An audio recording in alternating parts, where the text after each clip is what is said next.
제가 목회자로 또 말씀을 증거하는 설교자로서 평생을 살아오면서 제 마음에 품게 되는 절실한 의문부호 하나가 있다면, 같은 말씀의 자리에서 어떤 사람의 말씀을 듣고 확신을 얻고 삶이 변하는데, 또 적지 않은 어떤 사람들은 전혀 변화가 되지 않은 채로, 또 믿음이 자라지 않는 채로 그래도 신기하게 교회는 나오시는 분들. 왜 그럴까? 라는 물음입니다. 어떤 교회에 새로운 담임 목사님이 취임하여 첫 설교를 하게 되셨습니다. 교인들은 그 처음 설교에 상당한 은혜를 받고 이번엔 목사님이 정말 잘 오셨구나 라는 마음을 갖게 되었습니다. 그런데 다음 주일 목사님은 지나간 주일과 똑같은 본문으로 똑같은 내용의 설교를 반복하셨다고 합니다.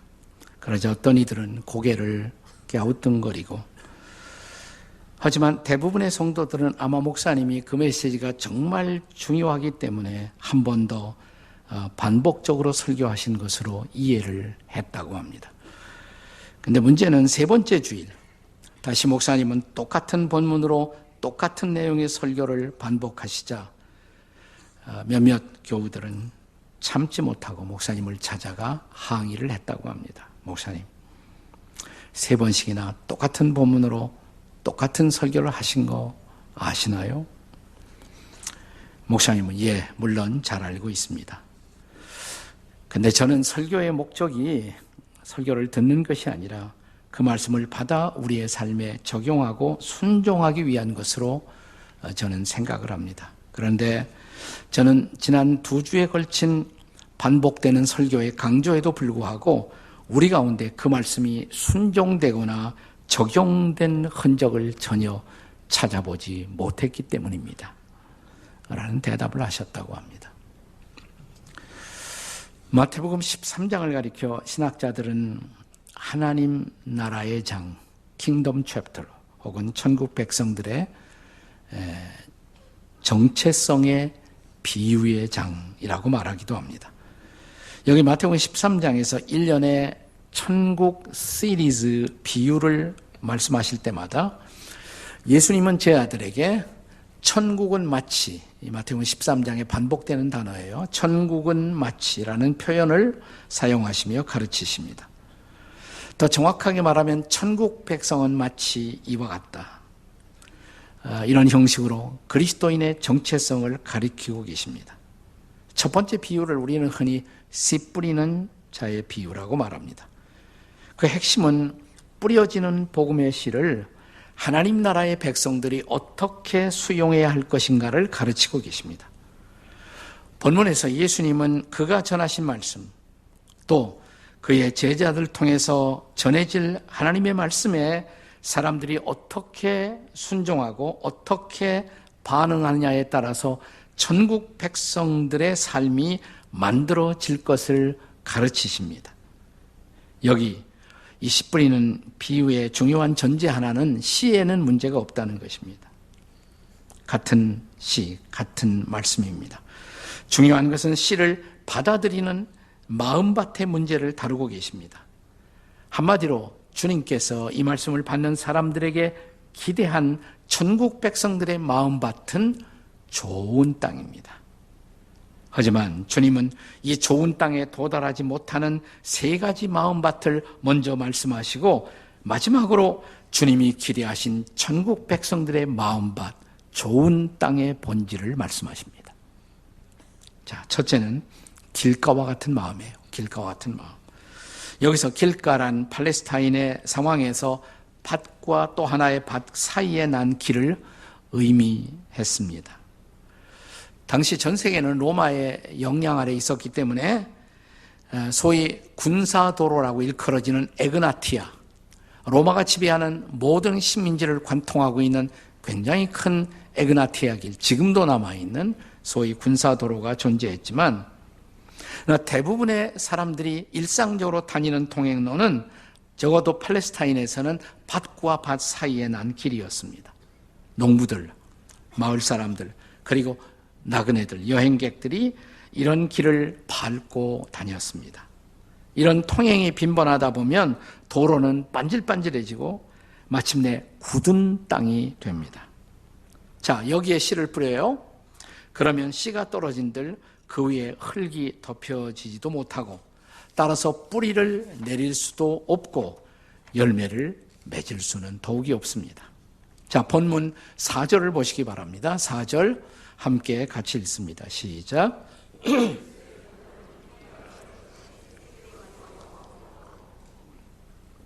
뿌릴새 더러는 길가에 떨어짐에 새들이 와서 먹어버렸고. 그런데 예수님은 제자들에게 이런 마음밭의 의미를 19절에서 예수님이 친히 해석을 하세요. 자, 19절 말씀 같이 읽겠습니다. 시작. 아무나 천국 말씀을 듣고 깨닫지 못할 때에는 악한 자가 와서 그 마음에 뿌려진 것을 빼앗나니 곧 길가에 뿌려진 자요. 이미 이런 사람들의 마음은 굳은 땅 같아서 말씀을 흡수하지 못하고 그냥 말씀이 그대로 씨가 길가에 있자 악한 자, 새로 묘사되는데 이 새는 악한 마귀의 상징이라는 것이죠. 마귀가 와서 자, 흡수되지 못한 그 말씀을 빼앗아감으로 도저히 말씀의 결실을 기대할 수 없는 유형의 사람들입니다. 저는 이런 유형의 소위 교인들, 기독교인들을 가리켜서 명목상의 기독교인, 소위 nominal Christian, name only Christian, 이름뿐인 크리스찬이라고 부르고 싶어요. 이름만 기독교인이지 말씀에 대한 열정도 관심도 없는 교인들입니다. 금세기의 유명한 기독교 문학가인 C.S. 루이스가 쓴 책 가운데 악마의 편지, 스크루테이프 레터라는 책이 있는데 이 책에 보면 이런 이야기가 나와요. 어느 날 한 노신사가 도서관에서 신앙에 관한 책을 읽다가 갑자기 신앙에 대한 관심이 생겨났습니다. 그래서 막 그걸 생각하려고 그러는데 보니까 또 점심시간이 가까워요. 시계를 보니까 점심시간이 다가옵니다. 에이, 오늘 점심 뭐 먹지? 지금 생각난 그것은 밥이나 먹고 생각하자. 점심시간이 왔어요. 점심 끝나고 이어질 여러 가지 일들을 생각하다가 머리가 분주해지자 방금 전에 읽었던 책에서 가졌던 신앙에 대한 관심, 그것은 그냥 순식간에 다 사라져버리고 말았습니다. 그러자 그 모습을 보고 이 신사, 노신사 뒤에 있는 악마가 회심의 미소를 짓습니다. 근데 바로 이런 상황이 예배의 자리, 교회당에서도 언제나 일어날 수 있다는 것이죠. 자, 어느 날 설교를 들으면서 그렇지, 그건 일리가 있어. 내 마음도 말씀에 대해서 좀 반응을 하는 것 같아요. 막 생각하려고 그러는데 갑자기 생각나기를, 근데 오늘 예배 끝나면 점심은 어디 가서 먹지? 그게 또 생각이 나는 거예요. 네. 식당 갔어요. 네. 점심 끝나고 어떻게 하지? 조금 전까지 설교 시간에 잠시 내 마음에 다가오던 그 메시지는 깨끗이 사라집니다. 이런 사람을 보고 그 뒤에서 회심의 미소를 짓고 있는 악마의 모습을 한번 생각해 보십시오. 다시 말하면, 내가 말씀의 자리에 있기는 해요. 말씀을 내가 접하기는 하지만 그 말씀은 나를 전혀 터치하지 못한 채로 세월은 지나가고 실제적인 내 삶과 말씀은 전혀 상관이 없이 살아가는 사람들. 이것이 바로 명목상의 기독교인들의 모습인 것입니다. 바로 그들의 마음이 길가와 같은 마음인 것입니다. 혹시 내 마음은 길가와 같은 마음은 아닐까요? 옆에 분을 쳐다보시면서 혹시 길가는 아니신가요? 한번 물어보세요. 시작. 혹시 길가는 아니신가요? 네. 두 번째는 돌박 같은 마음이에요. 돌박 같은 마음.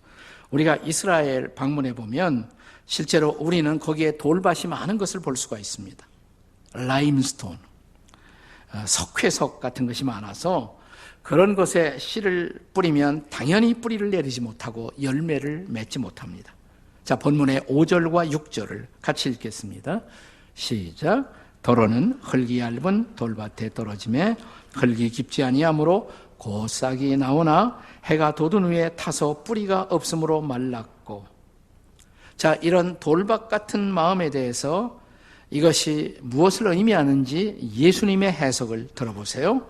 자, 같은 마태복음 13장 20절 21절에서 예수님이 친히 해석하십니다. 같이 읽겠습니다. 시작.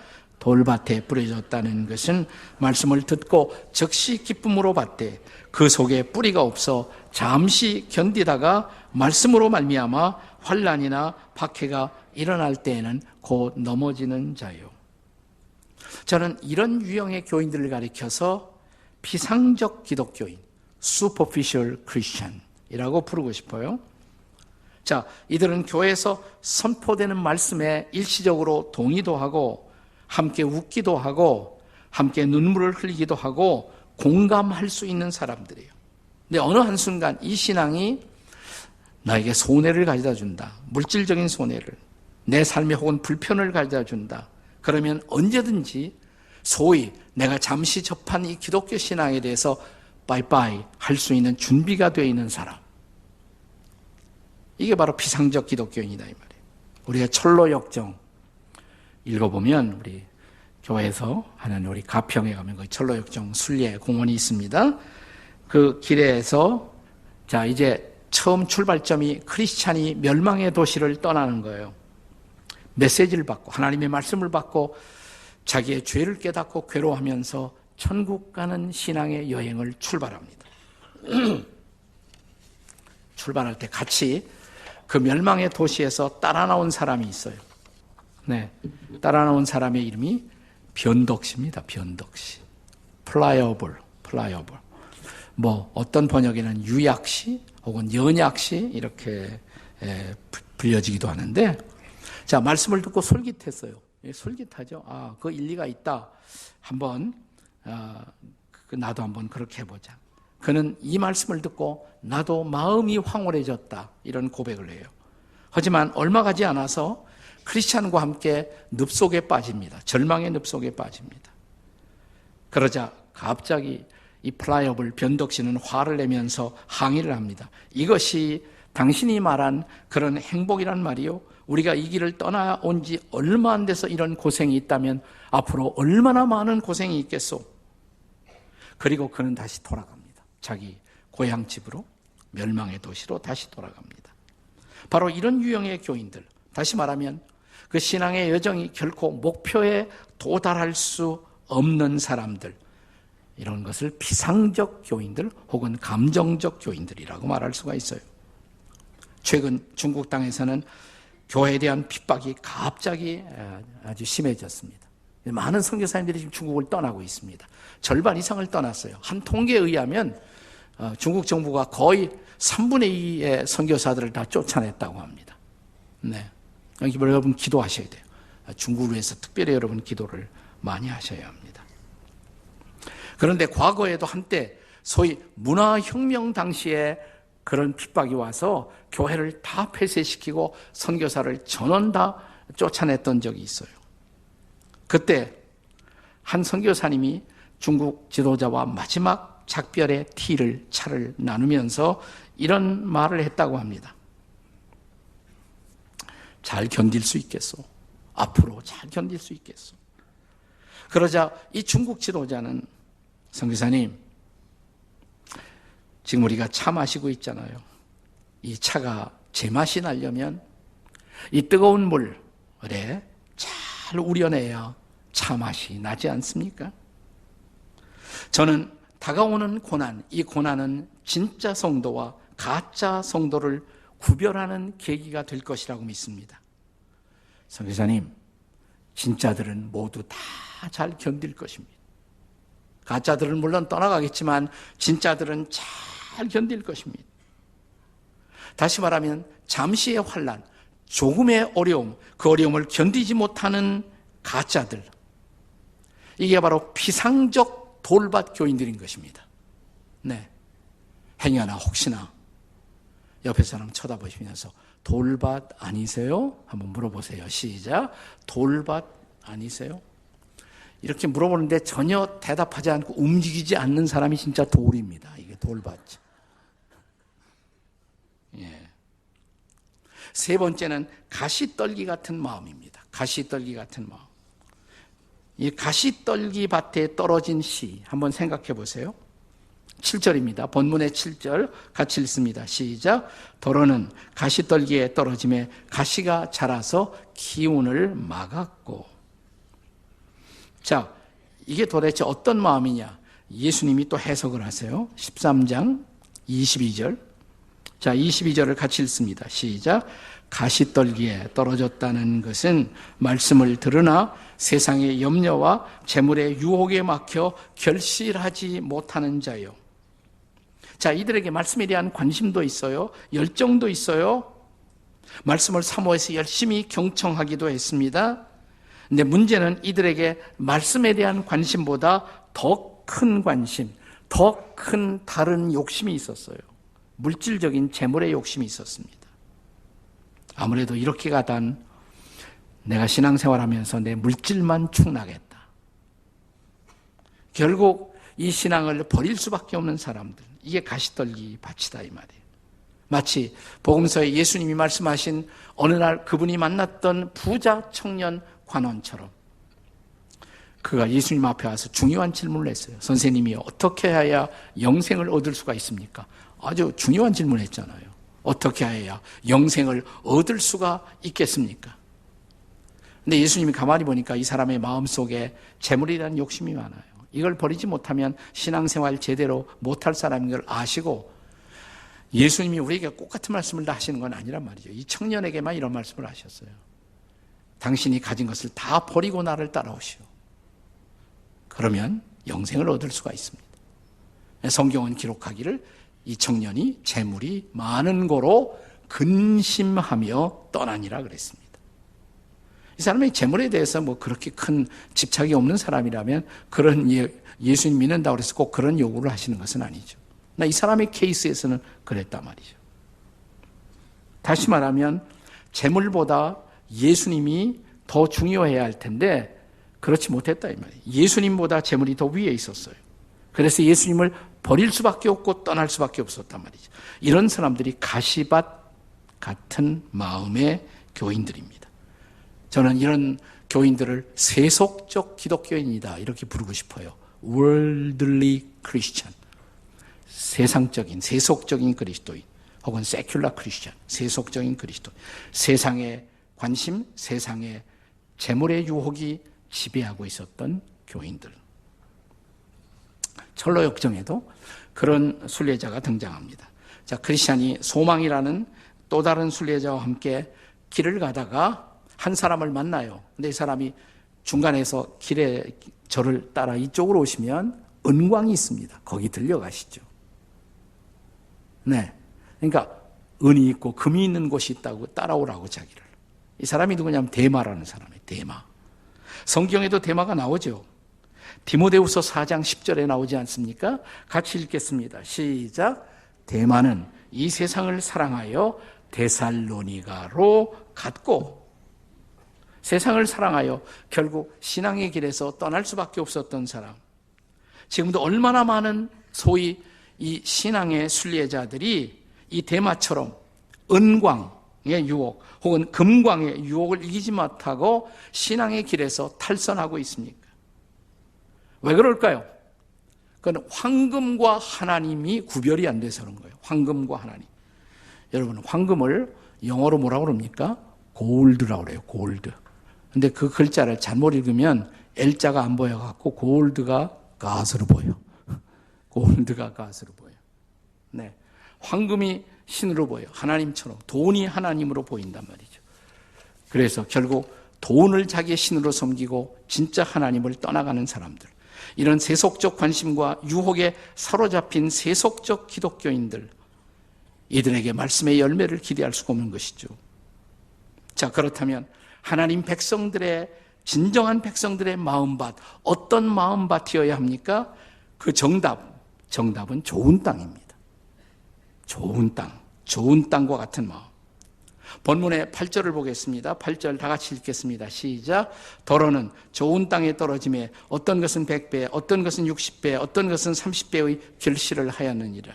근데 문제는 우리의 마음밭을 어떻게 잘 가꾸고 관리해야만 30배, 60배, 100배의 열매를 맺는 그런 마음밭으로 가꿀 수 있을까요?